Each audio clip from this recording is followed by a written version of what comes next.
Indonesia, salam Nusantara dari Sabang sampai Merauke, dari Miangas sampai Pulau Rote. Mantaplah iman kita, mantaplah kasih kita, mantaplah pengharapan kita tentunya dalam Yesus Kristus menjadi Tuhan dan Juru Selamat kita dan Juru Selamat dunia. Jangan katakan bahwa Yesus itu bukan Tuhan, jangan katakan pula bahwa Yesus bukan Juru Selamat. Dia adalah Tuhan, dia adalah Juru Selamat. Kalau engkau percaya, engkau akan diselamatkan. Engkau tidak percaya, engkau akan dihukum. Haleluya, mantap.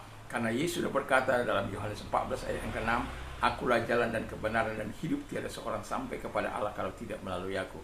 Rasul Petrus mengatakan, dan keselamatan tidak ada dalam siapapun juga selain dalam Dia Yesus Kristus.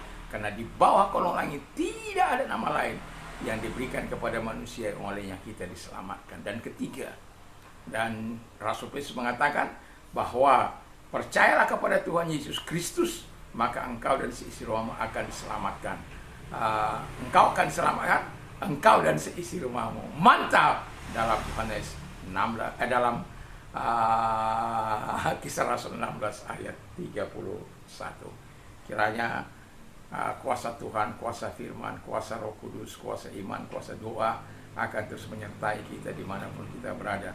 Biarlah terus kita mendekatkan diri kepada Tuhan, sehingga kita terus mengandalkan Tuhan dalam kehidupan kita. Sebelum kita mendengarkan firman Tuhan, mari kita berdoa. Terima kasih, kami mau hidup mengandalkan Tuhan, mau berharap sepenuhnya kepada Tuhan, dan menyukai kebenaran firman. Dalam nama Yesus, amin. Saya akan membacakan sambungan dari tadi pagi yang terdapat dalam Yeremia 17 ayat 7 sampai dengan 8. Diberkatilah orang yang mengandalkan Tuhan, yang menaruh harapannya pada Tuhan. Ia akan seperti pohon yang ditanam di tepi air, dan yang merambatkan akar-akarnya ke tepi batang air, dan yang tidak mengalami datangnya panas terik, yang daunnya tetap hijau, yang tidak khawatir dalam tahun kering, dan yang tidak berhenti menghasilkan buahnya. Haleluya, haleluya, haleluya, puji nama Tuhan. Dan semoga kita menjadi orang-orang yang betul-betul menikmati segala kebaikan Tuhan ini. Dan tema saya berikan adalah orang yang diberkati Tuhan. Saya berharap di tahun 2026 ini Anda adalah orang-orang yang diberkati oleh Tuhan lebih dari sebelumnya. Di tahun 2025 mungkin Anda sudah diberkati, tapi saya berharap di tahun 2026 ini, walaupun keadaan tidak sedang menjanjikan, kita lihat sudah bagaimana Jawa Barat pemutusan hubungan besar-besaran, hubungan kerja, karena situasi dan kondisi yang bukan hanya itu, di Jawa, hampir di seluruh Jawa pun banyak orang-orang yang mengalami pengurangan tenaga kerja oleh karena demi efisiensi. Semoga Anda menikmati segala apa yang dikatakan oleh firman Allah ini, orang yang diberkati oleh Tuhan. Dan terpujilah Tuhan. Dari ayat ini saya mengajukan pertanyaan, apa syarat-syarat agar orang diberkati Tuhan? Syarat-syarat agar orang diberkati Tuhan menurut Yeremia 17 ayat 7 sampai 8 dan Mazmur 1 ayat 2 dan 3 adalah orang percaya harus mengandalkan Tuhan. Jadi orang percaya harus mengandalkan Tuhan. Artinya kalau tadi di sana ada mengandalkan kekuatannya sendiri, kita adalah orang yang diberkati Tuhan. Tentu orang yang diberkati Tuhan, dia mengandalkan Tuhan. Dia percaya pada kekuatan Tuhan, dia percaya akan pemeliharaan Tuhan, dia percaya akan perlindungan Tuhan, dia percaya berkat Allah yang membuat dia berhasil. Kebaikan Tuhan yang membuat dia berhasil, bukan karena kuat atau gagah, tapi oleh Rohku, kata Tuhan.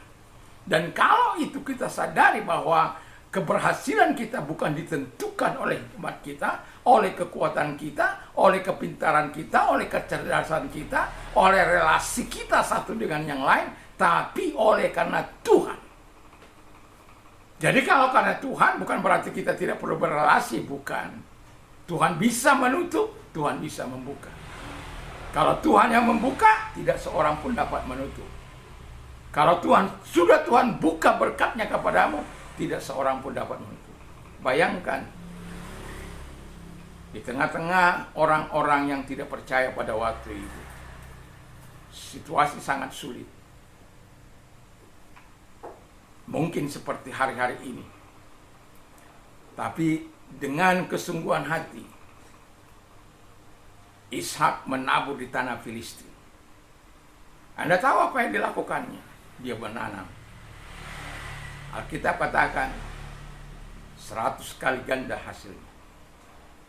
Bukan hanya itu, peternakannya diberkati oleh Tuhan. Begitu luar biasa.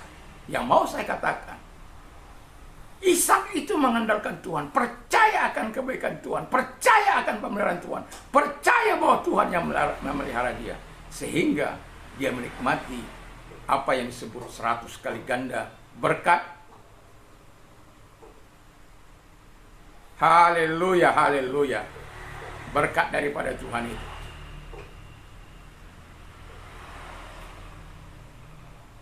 Ada yang ganggu soalnya.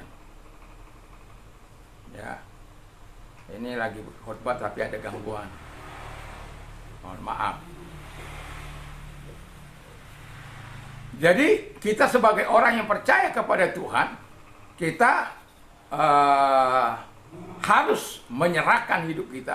Kita harus mengandalkan Tuhan. Supaya apa? Kita menikmati segala berkat daripada Tuhan itu. Orang yang mengandalkan Tuhan itu juga, dia akan percaya kuasa Tuhan, dia akan juga percaya bahwa Tuhan hanya jalan Tuhan yang memberikan yang terbaik, dan kita hidup dalam takut akan Tuhan, dan hidup dalam kebenaran, dan hidup dalam hal yang dikehendaki oleh Tuhan. Dan kiranya Tuhan mau menyatakan segala kebaikannya bagi kita. Dan yang kedua, syarat agar orang diberkati Tuhan menurut Yeremia 7:78 dan Mazmur 1 dan 2 sampai 3 adalah orang percaya harus menaruh harapannya pada Tuhan. Begini, ketika kita berdoa, kita harus menaruhkan iman. Iman itu kalau tidak ada harapan bahwa itu terjawab, tapi kita punya harapan, itu bisa terjadi. Tapi kalau kita punya iman dan kita tidak menaruh harapan akan iman kita itu akan dijawab oleh Tuhan, tidak perlu berdoa. Karena iman tanpa harapan sama saja bohong.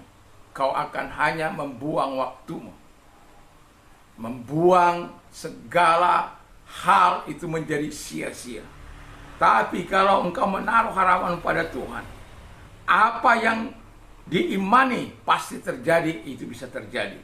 Apa yang didoakan pasti dijawab oleh Tuhan.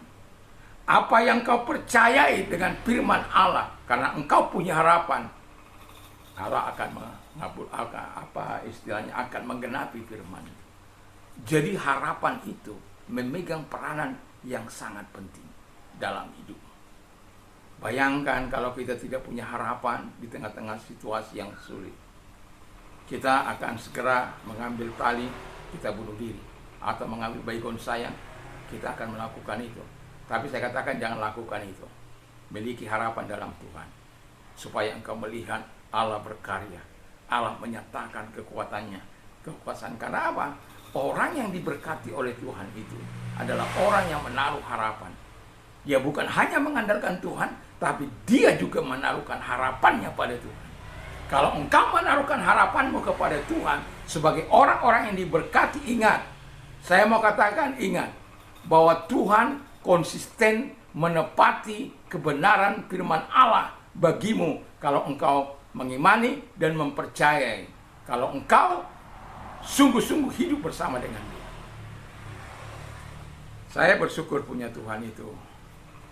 1 Maret 1987 saya menerima Dia sebagai Tuhan dan Juru Selamat.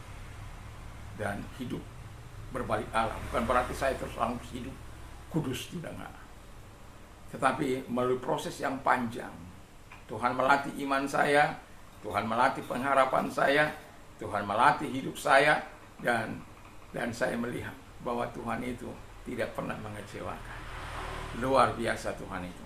Yang ketiga dalam Mazmur 1 Di sana dikatakan dengan jelas bahwa yang ketiga, suka kepada firman Tuhan.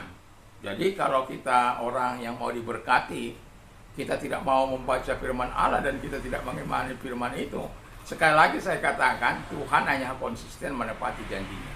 Kalau dikatakan Allahku akan mencukupi segala kebutuhan menurut kekayaan dan kemuliaan dalam Kristus Yesus, itu akan digenapi. Supaya apa? Baginya lah kemuliaan. Allah menjawab doa supaya dia terus dimuliakan. Tapi jangan berdoa seperti Yakobus, berdoa demi hawa nafsumu. Tuhan tidak akan kabulkan itu. Kalau engkau menjadi orang yang diberkati, yang mengandalkan Tuhan, dan terus mempunyai harapan dan hidup suka menyukai firman Allah, karena dalam firman Allah bagaimana kepada Yosua, datang firman-Nya supaya mereka merenungkan. Dia merenungkan firman Allah itu siang dan malam, dan kemudian dia mengatakan bertindaklah sesuai dengan firman itu. Makanya seringkali saya katakan doa dan firman tidak bisa terpisahkan. Perkataan firman Allah, iman timbul dari pendengaran, pendengaran firman Kristus. Jadi kalau Anda mau memiliki iman, hidup dalam doa dan memperkatakan firman Allah, jangan pernah engkau pisahkan antara doa dan firman dan iman, ya. Dan yang kemudian saya mau katakan, karena firman Allah, firman itu adalah berita bagi kakiku, terang bagi jalanku. Saya akan bacakan atau dalam Mazmur 1 ayat 2 dan 3. Tetapi yang kesukanya ialah Taurat Tuhan, dan yang merenungkan Taurat itu siang dan malam. Ia akan seperti pohon yang ditanam di tepi aliran air, ia menghasilkan buahnya pada musimnya, dan yang tidak layu daunnya, apa saja